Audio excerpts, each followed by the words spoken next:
Did you see you mentioned Facebook just now, I thought about it earlier also. Did you see the social dilemma? I have, yeah. What do you think about it? Well, I made actually a pretty long video on YouTube about this. I'm gonna give you my short idea. So, Sure. I think they've done a good job in making people more aware of what is going on behind the scenes. Let's say, okay. Netflix, you mean? Or Facebook? Not the documentary. Yeah. So Netflix. Yeah. Yeah. To me, I mean, it was nothing particularly new, but still, it gave me that little kick of thinking more about what are the real consequences of this, because we know that Facebook has been trying to make us hooked to this phone and trying to use it as much as we can, and we know that the AI behind that's not the fault of the AI. Someone told this algorithm, hey, do whatever you can to optimize one metric, which is engagement. Whatever you can. And so one thing that the social dilemma, I didn't like how they did it, is that it seems like these algorithms are evil. They are the ones that are trying to manipulate you. Right. They're just doing what people behind the scenes are asking them to do. And so the real problem is not the technology, it's the business model. If you have a company whose business model has basically a direct correlation between revenues and how much people are standing at their phone, and all they want to do is bring revenues up, well then, Go figure. Yeah, that's the issue, right? So that's a big problem, but I think things are changing. I see a lot of discussions around AI ethics right now. Because also this is also interesting. If you think about it, also TV and radio, they were trying to make people more engaged. It's not new. It's just that AI is so freaking powerful. And we have, this little thing in our pockets, so it gets more, But so then the question is, if we realize that we are so hooked by these things and to the point of hurting us, to the point of, increasing this depression rates in young generations, what do we do then? Should we try to change the business model? Should we try to say, hey, AI can't be that powerful, it has to be a little bit less powerful, otherwise people die? Or can we tell... The cat's out of the bag. We're not going to go back. Exactly. It's just really hard to find a way to solve this. I think probably one way of looking at it is, why do we have to build technology that has a single KPI? Why can't you try to optimize for engagement with a constraint? And the constraint could be, I don't know, it's really hard to define, because then we need to make very important decisions. Yeah, I think that's a problem. I think it's a very good point that the KPI and the thing that you're optimizing for is flawed. It's fundamentally flawed and has perverse incentives to keep people locked in there and addicted to a social media network. But it's just so hard. I was almost about to ask you what KPI would you optimize for, but it's just so hard to pick that. Who are we to say that this is the right thing to optimize for? Or who is Mark Zuckerberg the right person to say this is the right thing to optimize for? It's very hard. But if you were to, if you were Mark Zuckerberg, what would you, if you were to sort of sit there and say, okay, I have this massive platform that people are almost addicted to more and more out there. I want to do good in the world. I don't need much more money. I'm already a billionaire. I want to change the optimization algorithm. Yeah. What would you do? Damn. That's a hard question. I think they started a process of measuring all the side effects of it. Yeah.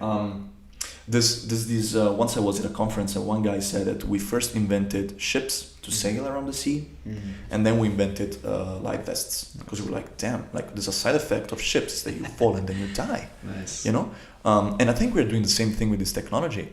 So we first invented the tech to optimize for engagement, whatever, and now we're like, oh damn, people can get depressed. Oh damn, this can happen. Oh damn, bullying.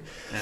So what's the life vest gonna be for social media? Yeah, and to be honest, I understand that they didn't foresee these things. Do you think, okay, I'm Mark Zuckerberg, I can tell you, I didn't foresee when I was in Harvard in my dorm that this will become something with 2 billion users. Yeah, there's this infamous clip of Mark Zuckerberg sitting in the dorm room, talking about Facebook. Yeah, it's, a cool place for college graduates or college students, With flip-flops. Yeah, exactly. And we're a few thousand users, maybe, approaching 100,000 users. And it would be insane to have 1 million users. Can you imagine? clearly he had no idea where this thing was going. So obviously he didn't think through all the implications of AI also in his social media network. So I mean, I'm not blaming Mark Zuckerberg. I think nobody could have predicted all that. Exactly. But I think to go back to your question, what I would do is I will try to get a broader perspective of what's going on. What are all the side effects of my drug? Right. So I will actually take inspiration from the pharmaceutical industry. So in the pharmaceutical industry, when you put a drug on the market, then you have a protocol to record what they're called adverse events. So if you give you a pill for headache and you have stomachache, you need to report it, and then I need to investigate. So if you have a drug that is supposed to drive engagement, what are all the adverse effects of this? Bullying, depression, and some, feeling lonely, yeah. Okay, let's monitor this stuff and let's try to actually, I mean, I think what I'm trying to say is that we're still in the phase of figuring out what are the problems and how are they actually created by this technology. I never thought of it this way. Like, we are in the beginning stages of a new pharmaceutical industry. Basically. Yeah. That's a good way of putting it, I think. Because we don't know the side effects. It's, I don't know, on a big scale, it's been around for maybe 10 years now. Yeah. Drugs, big scale, I don't know the history of the pharmaceutical industry, but I'm sure they did some pretty fucked up things in the beginning also. Oh, Jesus, yeah, for sure. But this is a thought that I have in my head since a few months. Maybe I'm going to do some projects around it next year. So think about this. If I become a doctor, okay, before talking to a patient and prescribing a pill, I need to, first of all, swear the Hippocratic Oath. I need to be part of an organization. If I kill someone, it's my responsibility if I didn't do my job properly. And what happens then? Well, I may go to jail, but let's also keep that aside for a second. I lose my ability of being a doctor because I fucked up and I can kill people, If I'm an engineer, it's the same thing. Me, as an engineer, I had to do an exam where I talked about ethics in engineering. And if I make a bridge and the bridge falls because I was negligent, I lose my ability of making projects. Today, you're a data scientist. You make an algorithm that is biased and it's racist, or it's makes people, kill themselves, etc. Because you didn't think about this, and this. Yeah, or you put people in a rabbit hole that leads to depression or leads to whatever side effects. Yeah, they're like, I mean, bro.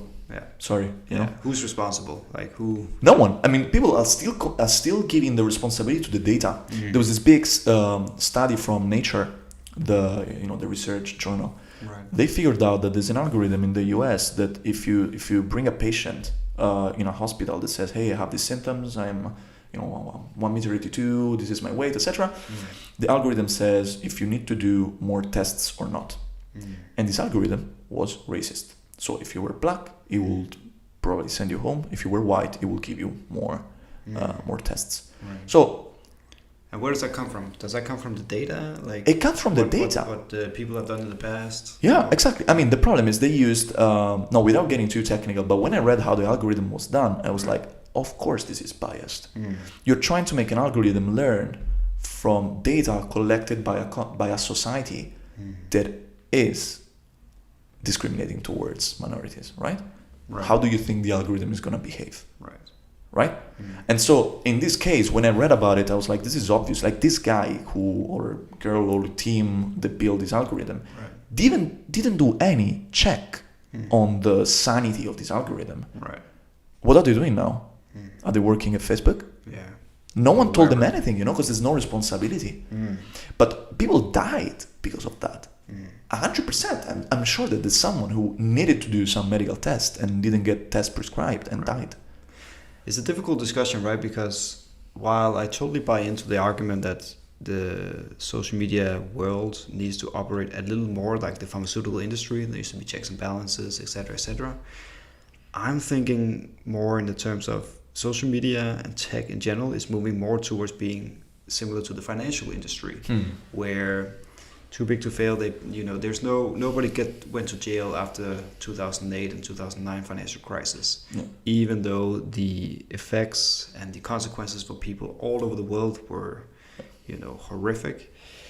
But if somebody, if a doctor messes up, or if a pharmaceutical messes up, maybe not a pharmaceutical company because that's also a bit corrupt, the industry, some of the cases there, but there are checks and balances in the sense of doctors. I think that's what the pharmaceutical industry has going for them. There are people sitting there that needs to, they have a long education. They know what's best for the patient, whether they choose to prescribe the right drug or the drug that's best for them, or that they have, let's say, an economic incentive, like what's happening in the US a lot, where they prescribe a drug that they know they're going to make the most money out of. That's a bit of a problem, of course, but that's economic incentives. But at least you have the checks and balances with a doctor, I think.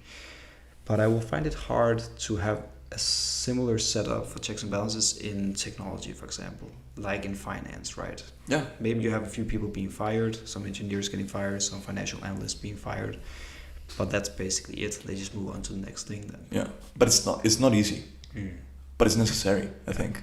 I don't know what's the solution yet, to be honest. I mean, if you take inspiration from engineering, for instance, right. If I build a bridge, I design a bridge, the bridge falls, and people die. They will come to me and be like, hey, what have you done to make sure that the bridge was correctly designed? If I followed some guidelines, right. If I did the right checks, if I paid attention to the right things, then I'm okay. Because the bridge fell because, I don't know, something weird happened that was impossible to predict. Right. If I didn't do these checks, then it's my fault. Right. No, copy paste to the healthcare case, right? Oh, yeah. This guy, because it's I think it's easier, than with social media. Did they pay attention to bias?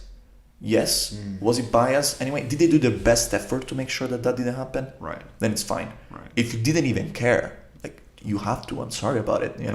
And so I think you touched upon something very important before. You said doctors are educated to pay attention to certain things. Right now, it's the Wild West.